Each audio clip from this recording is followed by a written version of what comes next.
అందరికీ నమస్కారం. కే స్టేషన్ కి స్వాగతం. ఈ రోజు ఒక అద్భుతమైన కథను విందాం. పనికిరాని వైద్యుడు. రండి విందాం. సుబ్బయ్య కొడుకు సోము జబ్బు పడ్డాడు. మలమలా మండే ఎండల్లో మామిడికాయలు కోసుకుందామని ఇంటి నుండి మెల్లగా జారుకున్నాడు. ఎండవడ తగిలి జ్వరం వచ్చింది. ఒళ్ళంతా సలసలా కాగిపోతుంది. సుబ్బయ్య వైద్యునికి కబురు పెట్టాడు. వైద్యుడు సోము నాడి పట్టుకుని చూశాడు. మీ అబ్బాయికి ఎండవడ సోకింది. మీ కుర్రాడు అల్లరివాడిగా కనబడుతున్నాడు. అసలు మలమలా మండే ఎండల్లో బయటికెందుకెళ్ళాడు? ఇదేం బాగోలేదు. పెద్దల మాట వినకపోతే పిల్లలకు ఇలానే శాస్తి జరుగుతుంది. కావలసిందే అని చీవాట్లు పెట్టాడు.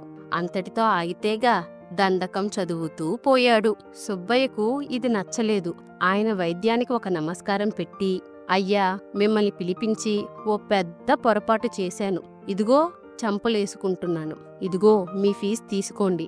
ఇక మీరు దయచెయ్యండి. నేను మా అబ్బాయికి చికిత్స చేసేందుకు డాక్టర్ను పిలిపిస్తాను. జ్వరం వచ్చిన వాడిని మీరు తిట్టిపోస్తూ వాడికి మరింత బాధ కలిగిస్తున్నారే, కాని వాడి అవస్థ చూసి జాలిపట్టం లేదు అని చెప్పాడు.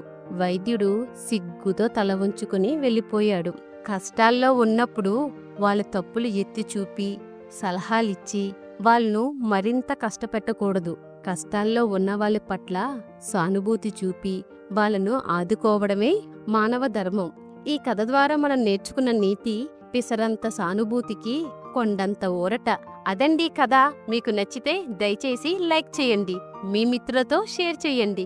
ఇంకా మన కేఎస్ స్టేషన్కి సబ్స్క్రైబ్ అవ్వడం మర్చిపోకండి. మీ మద్దతుతోనే ఈ కథలు ఎక్కువ మంది తెలుగు ప్రేక్షకులకు చేరుకుంటాయి, అలాగే మమ్మల్ని ప్రోత్సహిస్తాయి.